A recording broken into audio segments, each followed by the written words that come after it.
Bienvenidos al Timón del Mundo. Hoy me acompaña José Luis Gutiérrez Aranguren, abogado de Rosario Porto durante el caso Asunta, uno de los procesos judiciales más mediáticos de la historia reciente de España. ¿Qué tal estás? Hola, muy bien, buenas tardes. Bueno, lo primero, muchísimas gracias por tu tiempo, por pasarte por el canal. Obviamente la entrevista te la voy a hacer sobre el caso Asunta. Y la primera pregunta que te quiero hacer es, después ya de más de hace una década, ¿qué se te pasa por la cabeza cada vez que piensas en este caso? Bueno, pues la verdad es que se me pasan muchas cosas, pero todas convergen en una misma dirección, y es la que mantuve desde el principio, ¿no? Desde entonces hasta ahora hubo datos novedosos, por ejemplo, eh, libros que se publicaron o, digamos, estudios que se hicieron por psicólogos clínicos en los que se apuntaba hacia la concurrencia de un caso, dicen los expertos, muy claro, de violencia vicaria. Es un tema que yo no me había planteado durante la época tanto de instrucción como de juicio oral ante el Tribunal del Jurado, pero a la vista de los comentarios que me van haciendo estos profesionales, bueno, entiendo que puede haber una base más o menos sólida, y de hecho me estoy planteando el escribir un libro y dar mi vista desde el banquillo de los acusados para dar datos que desmienten categóricamente y además con fundamento que consta en el procedimiento y que está elaborado por biólogos de la Guardia Civil, por los propios agentes de la Guardia Civil que llevaron a cabo la investigación de los hechos bajo la dirección del juez Taín, etcétera. Entonces, bueno, sí le di vueltas porque sí, es un tema que no fue un caso más en mi vida profesional, aunque yo presumo de dedicarme en cuerpo y alma a los asuntos que se me encomiendan. Algunos son especialmente delicados como para no cerrar el caso con digamos, con la sentencia, y en este caso concreto yo creo que sí que tengo bastantes elementos para aportar y para dar una visión mucho más objetiva de la cosa. Antes de que terminara la investigación, ¿en qué momento tú creías que ya tenían el culpable? Antes de que empezara. De hecho, estuve durante 2 semanas o 3, a razón de 8 horas al día en el mes pasado, ordenando todos los papeles y los CDs de grabaciones del caso, ¿no? Eh, Al principio de todas las actuaciones, ya la primera noche, en la que se le abren las puertas de par en par sin orden judicial a los agentes de la Guardia Civil que investigan una vez que aparece el cuerpo de la niña Asunta en la cuneta de la pista de Teo, se dice que existen indicios sólidos y abundantes suficientes como para eh, presumir inicialmente como responsables a los padres de la niña. Es decir, la misma noche de autos, a pesar de que había habido un levantamiento de cadáver con presencia de una médico forense que dijo por activa y por pasiva y escribió de que la camiseta de Asunta había restos de semen. Ella en ese momento no podía decir semen, sino aparentemente semen a luz forense, porque estaba pendiente de la analítica. La analítica hecha por un laboratorio oficial de la Guardia Civil confirmó que efectivamente era así, y por tanto la culpabilidad se presumió desde el principio y se descartaron otras vías que eran mucho más, digamos,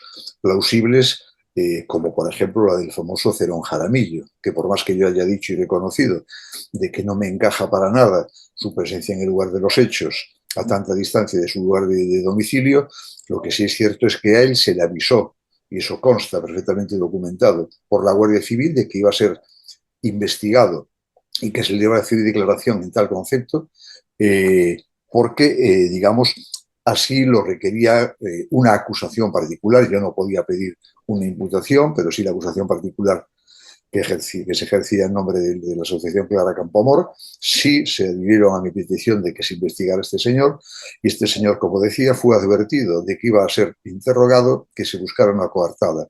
La coartada en el juicio quedó absolutamente desacreditada, porque no hubo un solo empleado del Corte Inglés que haya dicho que esa tarde lo vieron allí, y porque además el propietario del bar en el que se tuvo lugar, no sé si te suena, una cena de Ricardo Cerón Jaramillo con sus hermanas y su pareja, este señor declaró en el acto de juicio oral de que él jamás había visto a esta gente allí hasta después de los hechos, que fue cuando empezaron a hacerse presentes y a visitar el local para decirle: ¿te acuerdas de nosotros?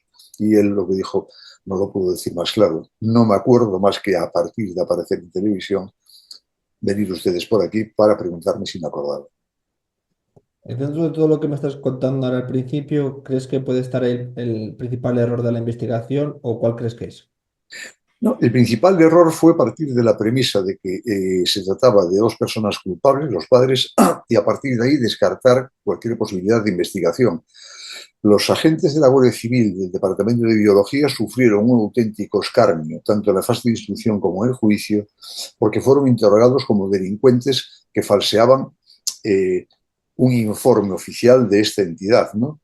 Se les puso, vamos, de vuelta y media, y ellos, con absoluta honestidad y, digamos, homogeneidad en cuanto a planteamiento, explicaron perfectamente para cualquier lego que era imposible que se hubiera podido producir la contaminación en el laboratorio y, por tanto, que ese semen estaba ahí y era de esa persona y no había vuelta de hoja.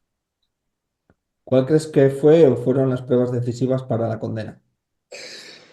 Pruebas con perdón de las pruebas. La prueba decisiva para condenar a Rosario fue el haber dicho una primera versión, relatado una primera versión y después tratar de acomodarla un poco al recuerdo.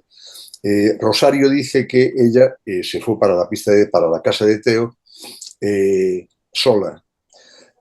Una cámara de una estación de servicio próxima al domicilio detecta la presencia de Rosario con Asunta sentada a su lado.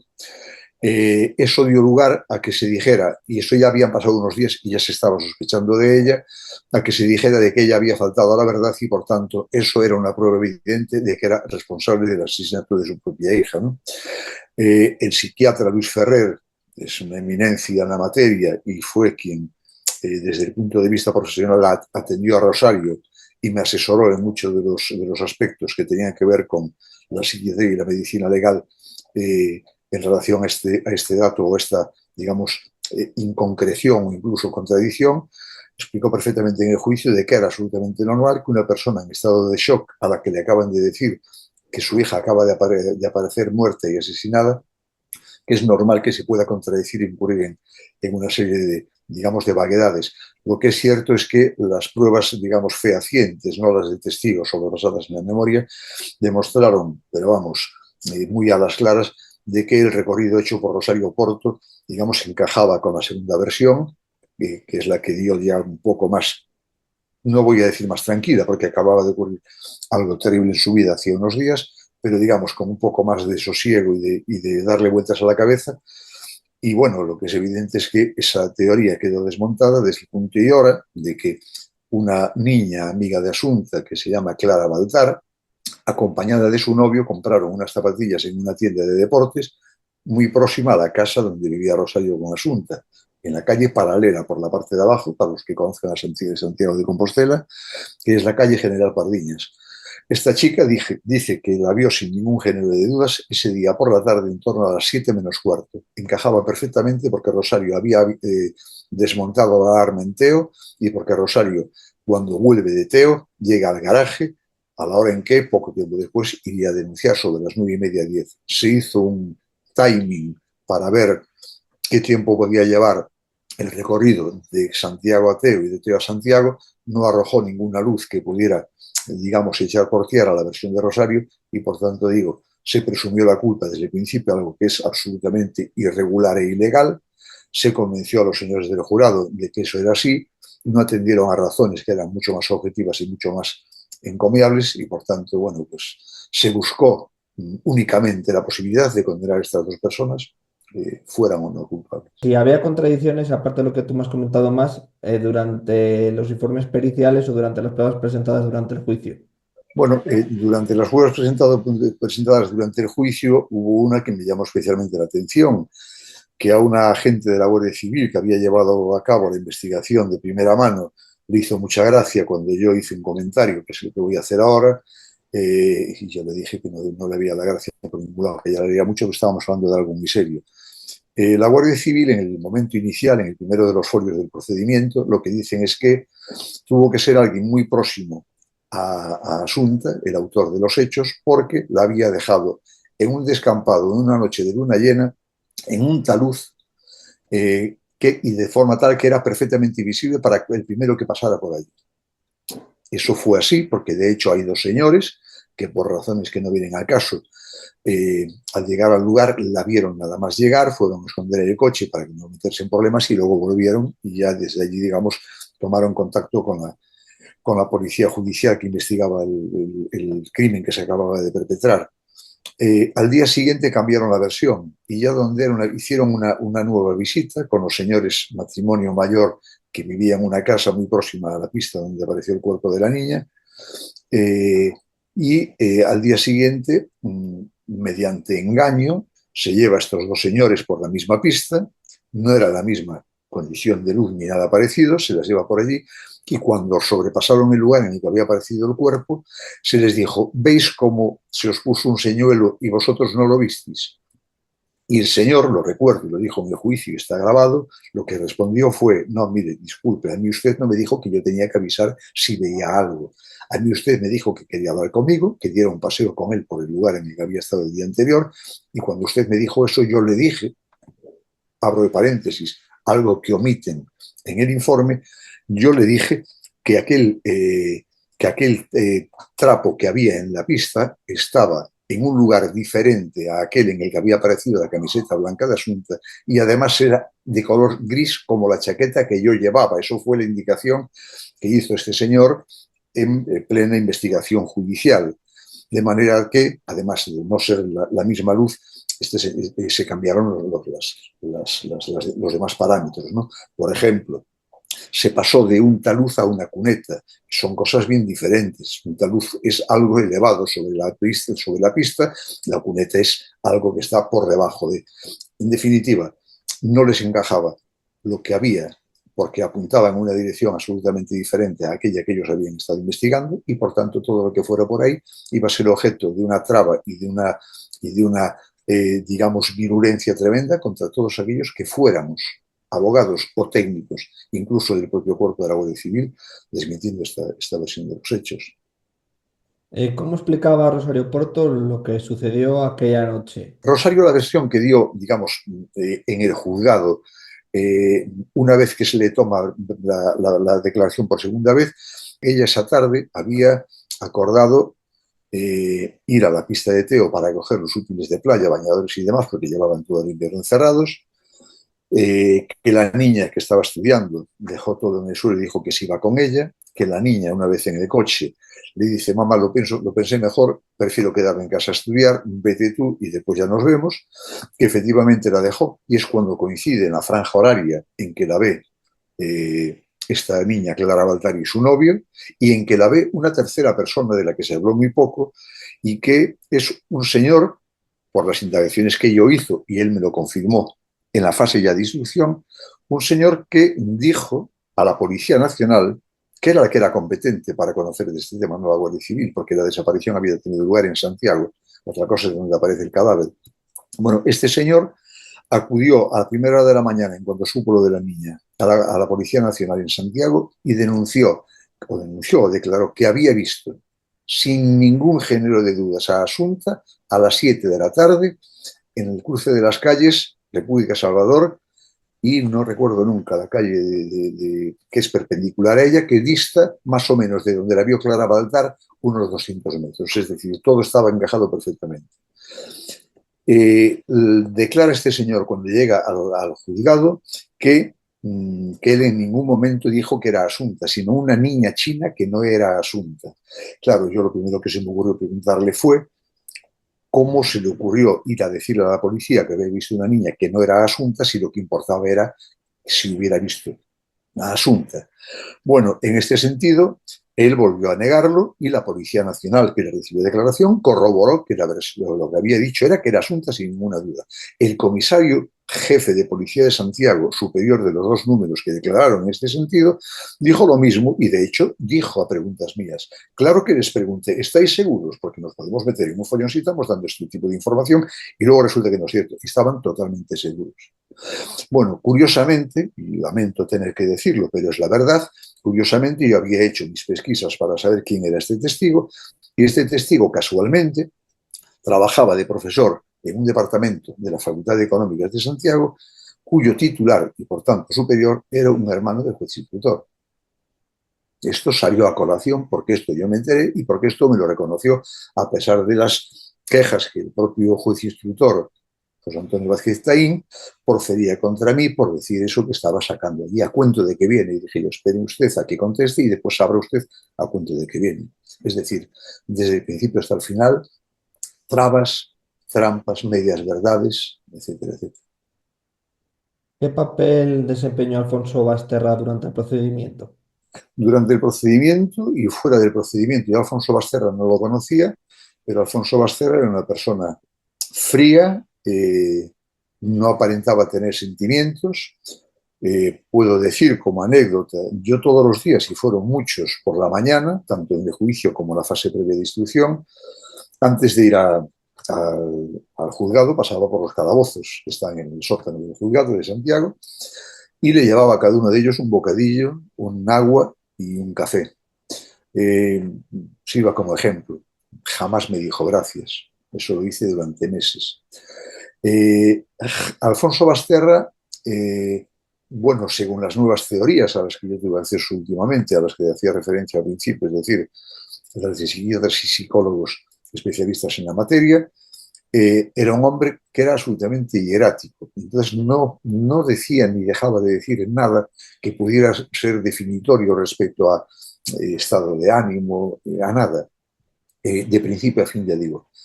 Lo que sí es cierto, y también se me preguntó en su momento, y lo dije clarísimamente, es si yo hubiera tenido la mínima sospecho o fundamento de que Alfonso Basterra estaba detrás del asesinato de Asunta, evidentemente, aunque solo fuera por conveniencia de defensa, que también lo sería por otras razones humanitarias y demás, lo hubiera tratado de sentar en el banquillo y hubiera tratado de pedir ayuda a la Asociación Clara Campoamor, que ya digo, me ayudó en el tema del Cicerón Jaramillo, y supongo que también estarían dispuestos a apoyarme en este sentido.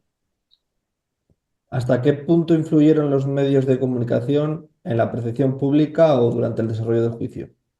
Absolutamente en todo. Eh, Cuando yo me hice cargo de la defensa de Rosario, que no fue del día cero, sino que habían pasado unos días, ella ya estaba en prisión, eh, intercalo un comentario al respecto. El abogado que inicialmente se hizo cargo de la defensa de Rosario fue Juan Guillán. Juan Guillán es un abogado muy conocido en Santiago, que fue discípulo del padre de Rosario Porto, también abogado, que llegaron a tener sociedad y amistad y que tuvieron una relación muy intensa durante mucho tiempo.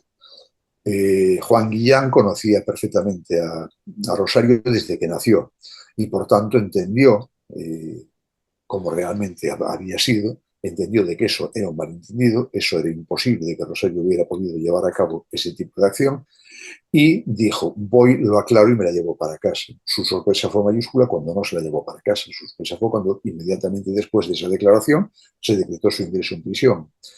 Fue cuando me llamó a mí, este Juan Guillán no es abogado penalista, fue cuando me llamó para ver si yo me podía hacer cargo. Cuando yo me hice cargo del tema, hablé con ella, me costó francamente mucho trabajo porque puedo decir que yo creo que batí récord de estancia en prisión con el caso Asunta. Yo tuve la fortuna de tener un director de Teixeiro que era una persona recta pero humana, que me facilitó el poder estar con Rosario sin horario. Yo entraba a las 12 de mediodía, me iba a las 12 de la noche. Me habilitó una sala de vis a vis y no un locutorio en el que hay más gente hablando que pudiera perturbar. Bueno, pues cada visita de esas de 8 y 10 horas que tuve yo con Rosario, podía aprovechar de la conversación 5 o 10 minutos, porque era un llanto continuo, ¿no? Entonces no me fue muy fácil poder recabar de Rosario mucha información, pero lo que sí tenía la fehaciencia y la certeza y la plena convicción de que ella no había sido la autora de la muerte. Y ahora voy al timing. Una vez que se practica en las primeras investigaciones, el juez, estábamos hablando de la época de Navidades del año 2013, el juez nos propone a las partes hacer un recorrido cronometrado del tiempo que transcurre haciendo el camino tanto de ida como de vuelta. Bien, nosotros le dijimos, tanto Belén Ospido como yo, que dado que se trataba de días previos a las Navidades, que se hiciera con discreción para evitar que, bueno, la aglomeración de gente que acabó produciéndose influyera en el tiempo de recorrido. Nos dijo que sí, y de repente nos encontramos con que nos pone, eso sí, un coche camuflado de la Guardia Civil. Le decimos que no avisen a nadie, y cuando vamos a pasar por delante del garaje de donde se guardaba el Mercedes de Rosario, vemos que las calles de Santiago están tomadas por miles y miles de personas que se tiraban al paso del coche, que ya sabían cuál era, porque además iba escoltado por guardias civiles armados para que nos acercara a la gente. Es decir, se montó un espectáculo que nosotros queríamos evitar, y por tanto se rompieron, digamos, cualquier tipo de posibilidad de calcular un tiempo, tanto a la ida como a la vuelta. Es decir, nadie llegó a poner el reloj. Se hizo el resultado, la Guardia Civil iba adelante acompañándonos, parando el tráfico en todas las rotondas y cruces que se encontraban en el camino, y por tanto no se pudo valorar el tiempo que hubiera llevado a hacer ese tiempo. De todas formas, lo que sí está cronometrado es desde que se desconecta la alarma de Teo hasta que ella entra en el garaje, porque hay una cámara de un edificio en el que se ve perfectamente la entrada. Era materialmente imposible que esa tarde, con el tráfico que había, hubiera podido llegar, sobre todo si se tiene en consideración que había un vecino con el que se paró a hablar, ventanilla abierta y supuestamente con el coche de la niña atrás. Un tema que también es importante: en la pista se tomaron muestras de tierra. La tierra que tenía la alfombrilla del conductor del vehículo de Rosario, es decir, donde ella se sentaba, fue analizada la tierra y no tenía nada que ver en cuanto a composición con la de la pista. Era materialmente imposible limpiar cualquier tipo de huella. Y después otra cosa también muy curiosa fue las famosas cuerdas naranja. Cómo Rosario Porto, siendo abogada, premeditando la muerte de su hija, va a cometer el error de atarle las piernas y sacárselas justo en el sitio donde deja el cadáver. Que no tiene ningún sentido. Bien, la cuerda naranja se dijo por activa y por pasiva que era la misma que se encontró en la casa de Rosario. Es mentira, los guardias civiles expertos en la materia que declararon en el juicio dijeron que eran similares. De similar a la misma hay un abismo. Fíjate que hay un detalle también muy curioso. En aquellos días salió que esas cuerdas naranjas estaban por todo el entorno rural de Santiago, que es muy amplio. Sorprendentemente dejaron de aparecer, porque cuando yo pedí al juez Taín que investigara la procedencia de esas cuerdas en cuanto a fabricación, se tardó no sé cuánto tiempo en contestar por parte de la Guardia Civil, y al final dijeron que únicamente encontraron un lugar en el que se vendían unas parecidas, pero que no eran naranjas, sino de color verde, y por tanto que las cuerdas naranjas no existían en toda España ni en Portugal. Y las cuerdas naranjas estaban allí. Qué curioso que haya unas cuerdas naranjas en casa de Rosario atando ciertas plantas y demás, que aparezcan esas mismas cuerdas en la pista. Ya digo que los peritos dijeron que no eran las mismas, que eran similares. Es decir, todo se fue sujetando en sospechas a las que se le dio categoría de prueba, y bueno, así salieron las cosas. Claro, me imagino la respuesta, pero bueno, me imagino que sentiste que el jurado popular se vio condicionado por la repercusión que tuvo el caso. Por supuesto, hasta el punto de que yo, al principio de todo, y a pesar de que el caso homicidio es de los que competen a la ley del Tribunal del Jurado, yo presenté un recurso cuando se editó tardíamente el auto que se llama de transformación, es decir, sin coop, como diligencias previas, como si fuera un delito cualquiera, no un homicidio. Lo que dice la ley orgánica del Tribunal de Jurado es que conforme aparezcan datos que permitan presumir la existencia de un delito que es competencia del Tribunal del Jurado, se incoará el procedimiento especial. Bueno, pues no se hizo así. Cuando se hizo yo lo recurrí, y en el recurso hacía constar que, si bien era consciente de que era un tema de jurado, también uno tiene derecho a un juez imparcial predeterminado por la ley, porque me lo garantiza la Constitución, y que con toda la difusión mediática, con la carga, digamos, con connotaciones peyorativas para Rosario y Alfonso se estaba dando, que no iba a haber en toda la provincia, que es de donde surge o de donde sale los miembros del jurado que van a juzgar y a pronunciar el veredicto, que no iba a haber nadie que no estuviera ya de algún modo contaminado.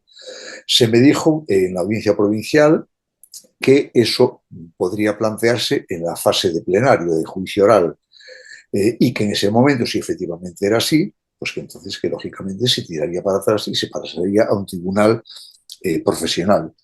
Bueno, eso fue así porque llegó un momento en el que yo, cuando me puse a hacer las recusaciones correspondientes, se me dijo que yo ya había agotado el número.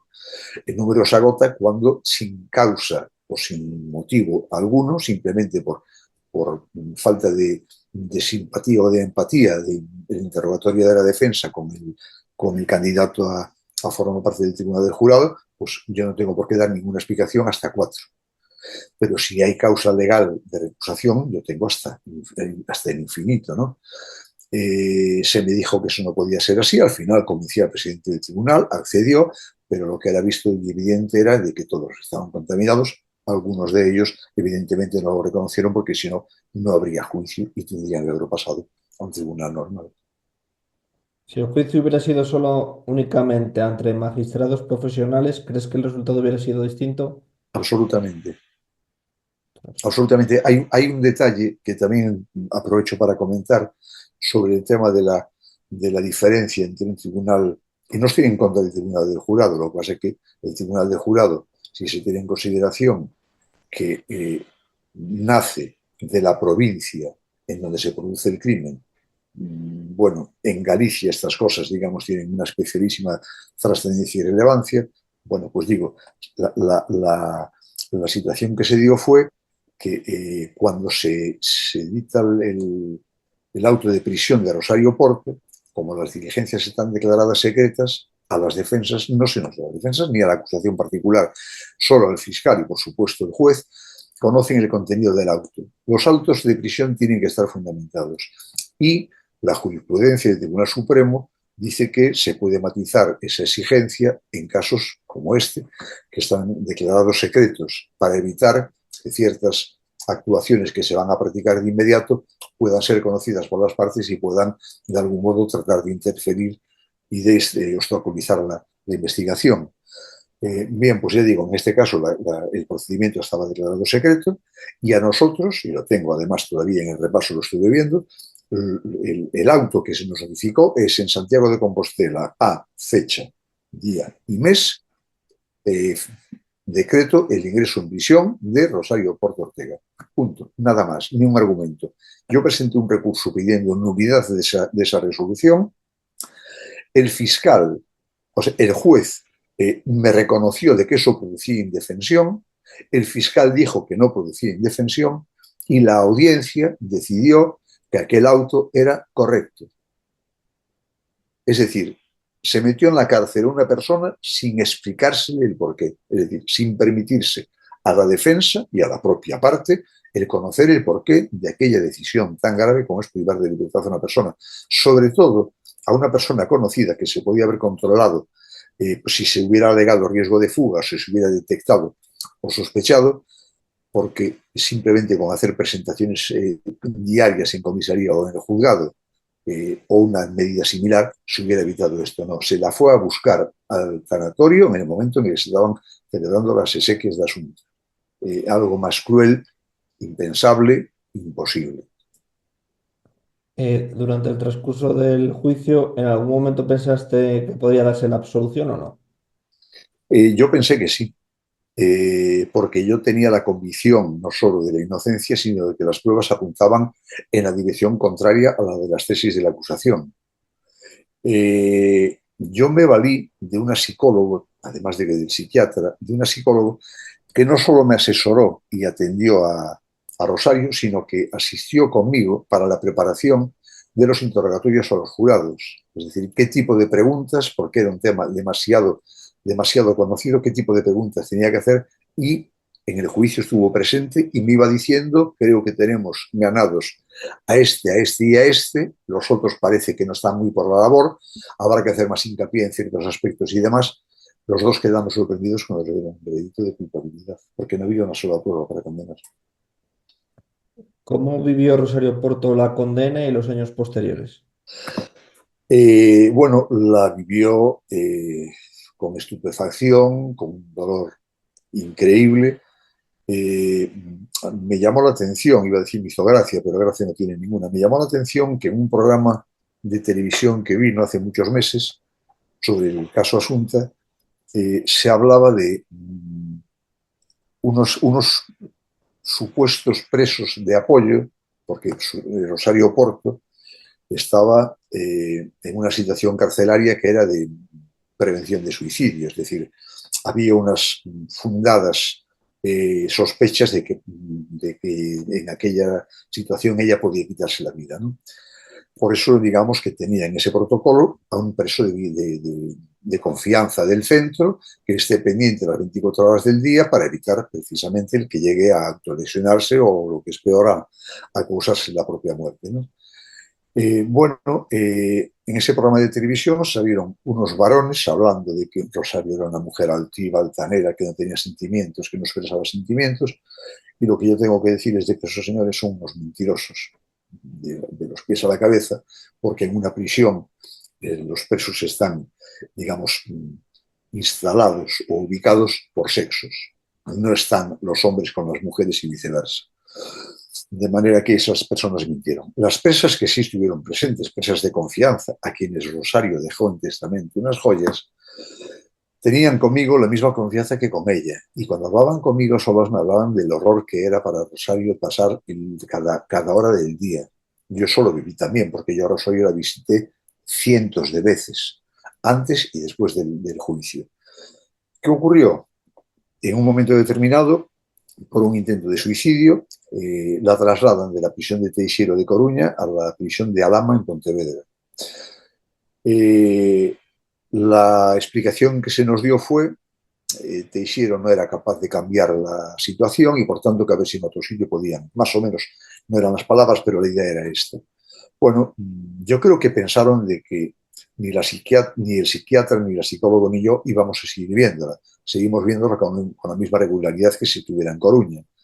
Y justo cuando se decreta el estado de sitio por la pandemia de COVID, en el más oscurantista sentido de la palabra, lo que se hace es trasladarla para la prisión de Brieva, en Ávila.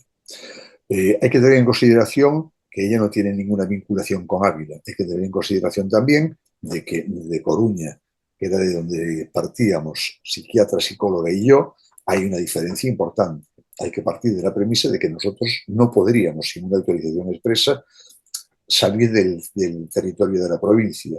Y hay que tener también en consideración que había unas nevadas tremendas que habían incomunicado Ávila de Coruña por carretera. Es decir, se nos hizo la situación inviable. Yo intenté, por activa y por pasiva, recabar autorización para que nos dieran un día a los tres, aunque fueran en distintas franjas horarias, porque era hacer un viaje muy largo, muy penoso en cuanto al tema de la climatología, y no conseguí jamás que se me respondiera. El día que se suicidó Rosario, yo me enteré, como siempre, por los medios de comunicación de lo que estaba pasando.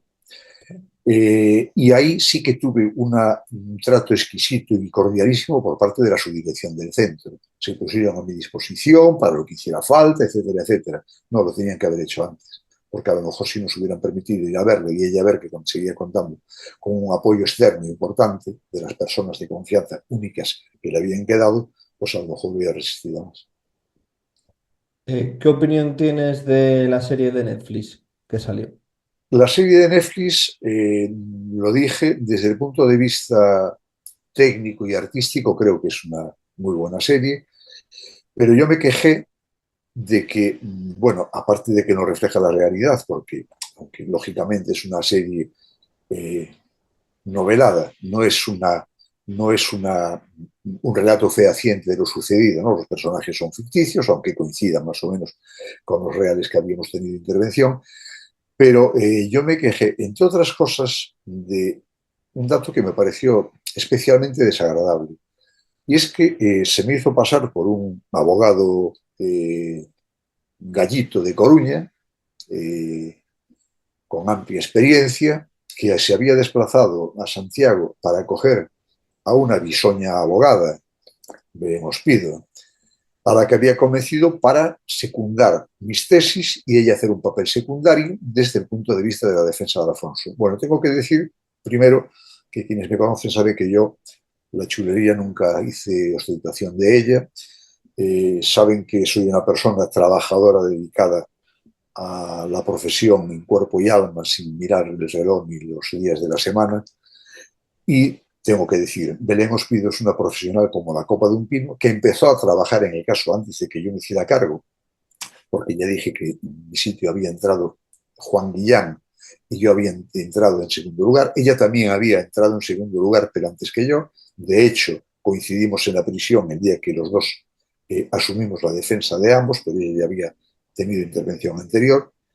Y bueno, la serie apunta siempre en la dirección, bueno, del juez bueno, el policía bueno, la defensa mala y la asesina tratando de desviar atención hacia cuestiones que no tenían relevancia, tenían ni mucho.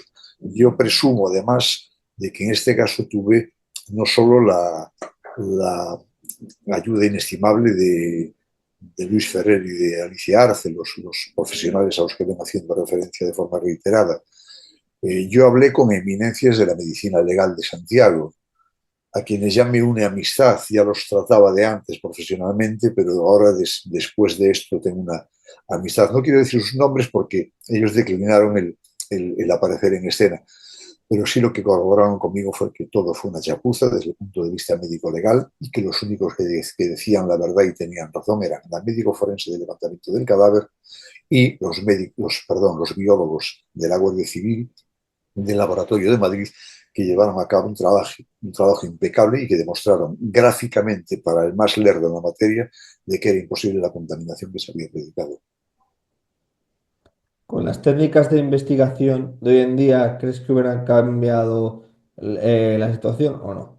Yo creo que no, es más, no puedo afirmarlo porque sería, digamos, temerario y no estoy yo para temeridades, pero eh, yo estoy convencido de que si apareciera, no sé si lo recordarás, pero yo siempre tuve muy como punto de referencia el caso de Dolores Vázquez, una señora de Betanzos acusada de el crimen que había tenido lugar en Marbella y que después de estar condenada por todas las instancias judiciales españolas y europeas, apareció, eh, digamos, material genético de una persona que resultó ser el verdadero autor y esta señora fue escarcelada y se le pidieron disculpas después de haber tenido en la cárcel durante no sé cuántos años. Yo siempre dije que el caso era muy parecido y tengo la convicción de que por no dar vuelta atrás a todo lo que se dijo, si hoy aparecieran restos genéticos que apuntaran en una dirección determinada, diferente a la de Rosario Porto, no se sacarían a la luz. Estoy absolutamente convencido. Y para terminar, la última pregunta que te hago es, después de tantos años, ¿crees que algún día se verá toda la verdad a la luz? ¿Saldrá o no? Yo estoy convencido de que no, porque para que se pueda intentar una revisión de la sentencia hay que aportar pruebas nuevas. Pruebas nuevas están agotadas, cuanto más pasa el tiempo, peor todavía, ¿no? Y la única prueba nueva que podía aparecer sería esa la que yo echo de menos en el caso de Asunta, que sí estuvo presente en el caso, creo que se llamaba Baninkoff, ¿no? El que me estaba refiriendo. Yo creo que no va a aparecer absolutamente nada y además yo también estoy casi convencido de que entre la documentación que dejó Rosario en la cárcel, porque la conocí muy a fondo, y que me fue entregada, había alguna nota que tenía que ver con algo referido a la autoría de los hechos. Desde luego, a mi poder, que era el representante legal en ese momento, no llegó absolutamente nada que me pudiera permitir aventurarme en esa materia. Lo que sí anuncio, porque ya lo dije al principio, es se me convenció para escribir un libro. Yo quería pasar página porque fue una época de mi vida muy demasiado intensa y que me dejó importantes, digamos, secuelas durante bastantes años. Quería pasar página. Se me dijo que creo que era algo necesario y conveniente tanto para mi salud mental como para los psiquiatras y psicólogos que me auxiliaron y para dar nuestra versión, que está yo creo que muy bien documentada, de qué es lo que no pasó y de qué es lo que pudo haber ocurrido y no se quiso investigar. Bueno, José Luis, pues muchísimas gracias por tu tiempo. Ya leeré el libro cuando lo saques y desearte, vamos, mandarte un fuerte abrazo. Pues muchas gracias a ti y un abrazo también. Un abrazo.